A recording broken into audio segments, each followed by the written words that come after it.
So today working on something very special.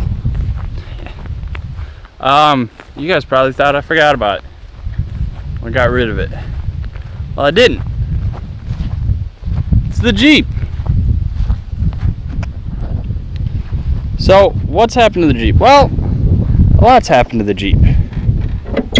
Well, before I open the hood, first of all, I could not get it running. I don't know why. Don't know why. It's something with the computer, something electrical. Could not get it running. So I went at a slightly different option. I went and carbureted it. So now it's got an HEI all-in-one distributor. It's really nice. All I've got to do is just run positive to it. Works out great. It's got a Motorcraft 21, I think this is a 2100 actually. I don't know, either 2100 or 2150 carburetor. This is just sitting here.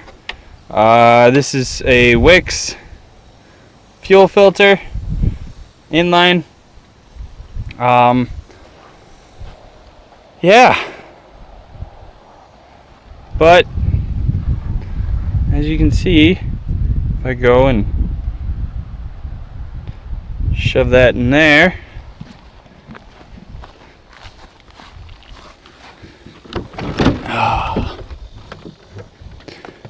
and I don't have the tack hooked up or anything like that, but it might not have any gas in it.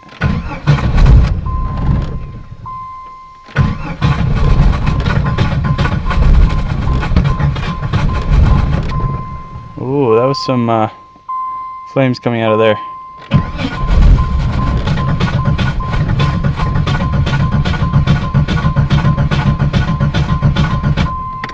Yeah. Well. Oops. It doesn't have any gas in it. I don't have the fuel pump yet. That's still coming in the mail. But yeah, that's what I've been working on. So I still got to tweak it. One thing I know I have to work on is this cable right here. This is the kickdown or TV cable, throttle valve cable. That's connected up to the transmission. It lets it know when to downshift when you're like flooring it and stuff like that. This style carburetor, it doesn't have anything. I've only got, this is the throttle cable here, and you can see I just wanted to try it, and it's just sitting there. This is just one of the PCV crankcase vent valves. This one's open, as you can see. So this right here, it only has the throttle adapter on it, and I need to figure out a way to get that thing to sit on there. But it does move. It does move. I drove it just up that little hill right there. Nothing crazy. So what I'm going to be doing today is pulling the carburetor off. That's why I was out of gas. See, I knew there was a reason I didn't have gas hooked up to it. There's always a reason for everything. So I want to pull the carburetor off and see if I can't adapt the throttle body. Let's see if we can pull it out here. Ooh, that's really hot from sitting in the sun. I guess I should have thought about that one. Okay, so what needs to happen is this right here. This is the kickdown cable, and this is where the throttle connects. And it would sit like this, and so the throttle would pull it that way, and this would go that way. Now, what I want to try and do is see if I can't mount this.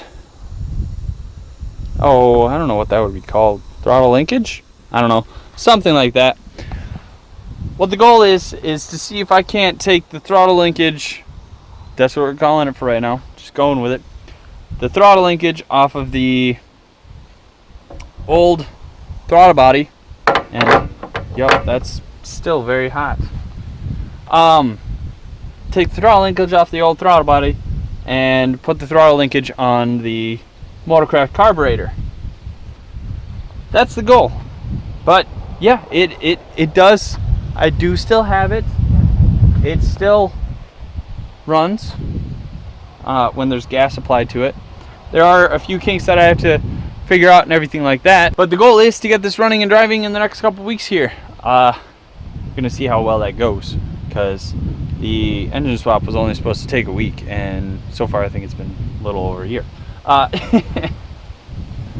Minor setbacks, but there are a few kinks when going from EFI to carbureted that you have to look out for. So far it's been pretty easy. Now it's just about making everything work together in something that it was never meant to work in. So yeah, let's get to it. Okay, so now what I've done is I removed the throttle linkage from here. Here's this piece would sit right about there, and this would be where the actual throttle hooks up at. And what I've done is I cut it up, obviously, and I placed it on here. Now I put a few tack welds. They're not the prettiest, but it is solidly on there, not coming off. And now I've got a place for the kickdown and for the throttle on the same piece. So I think that's gonna work.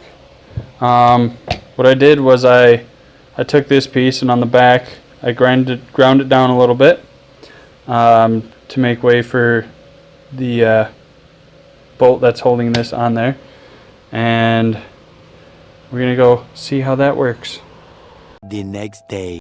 So I got the carburetor installed with the part of the throttle linkage welded on there. You can see it's right back down in here, right about there. Right here, this is the kickdown cable, and this is the throttle cable sitting right here. This is actually the original bracket.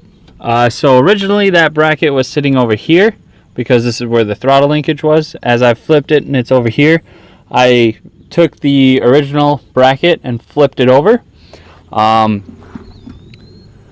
I had to work a little bit with the mounting points and everything like that, but I did get wow, that's pretty bad. I did have to mess with the mounting portions of it. I had to cut them off and flip on the other side, because I did take the whole thing and flip it over. Now I just have them bolted in to where the factory fuel rail would be bolted to. Figured that was solid enough, and it seems to be working great so far.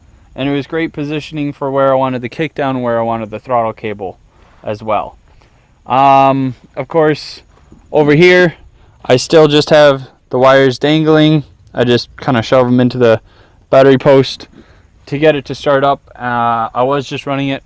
Currently it's out of gas. I haven't hooked up the fuel tank yet, but I did get today the external fuel pump. So I need to pull the fuel tank out, pull the fuel pump assembly out, and then wire that. So the fuel pump assembly is just going to act as a pickup, and this fuel pump is going to be sending it up here, because this is a carburetor fuel pump that only does like 8 psi. I also picked up a fuel pressure regulator. This one is good for a max input of 8 psi and a max output of like 6, I think it is. I don't know if I'm going to need to run it or if I'm not. I just like that I can plug that in, flip it to where I want to, and set it up all nice and fancy like. So I got that one. I also got a fancy chrome air filter, which sits on there just like that. And surprisingly enough, it does fit. So this engine's got the factory mounting points, everything like that. And that is a 9-inch air filter, and it fits under the hood perfectly. And it's plenty of air for the 2-barrel carburetor, so I'm not too worried about that. What I also did figure out today was how to wire my distributor into the tack feed. So as you can see right here, this wire is just kind of shoved in. I was testing it. Now from everything that I've read online, it says that it needs both the input from the CPS sensor, or from the crank position sensor, and the cam position sensor. That's the way that the 4.0 works. So I still have the crank position sensor installed, and the cam position sensor, when I went to the new distributor, it doesn't have one, but it does have a tachometer output. I do need to verify that the gauge cluster is showing the right RPM, so I'll have to grab like an aftermarket tachometer to see that. But it looks like it is. It still runs fine. The only time where it ever chokes up or anything like that is either if the cables that are so expertly installed for the distributor and the choke are wired up, or if they fall off, I should say, and I start running out of gas. I mean, I'm still running this little guy right here, so it's only about a gallon, maybe 2 gallons of gas. Nothing crazy. And as everybody who owns a Jeep knows, that the 4.0 isn't exactly eco-friendly, but that's fine. It does its job exactly the way it's supposed to. What else is there?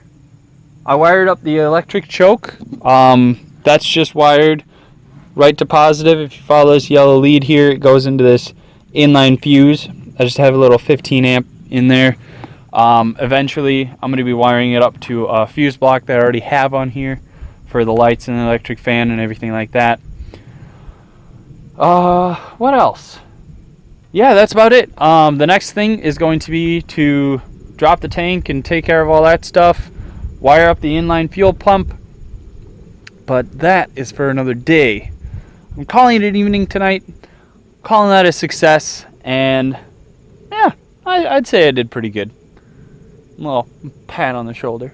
So if you guys like this, be sure to give it a thumbs up, and definitely stay tuned, because this is a fun project. It's been a lot in the making. There definitely have been some hurdles to go over, but if you want to see more, stick around. And yeah, if you want me to go in detail into anything that I am doing here, just be sure to let me know in the comments below, and I'd be more than happy to go into detail with all the components that I used and all of the wiring that I've done so far. So yeah, see you guys in the next one.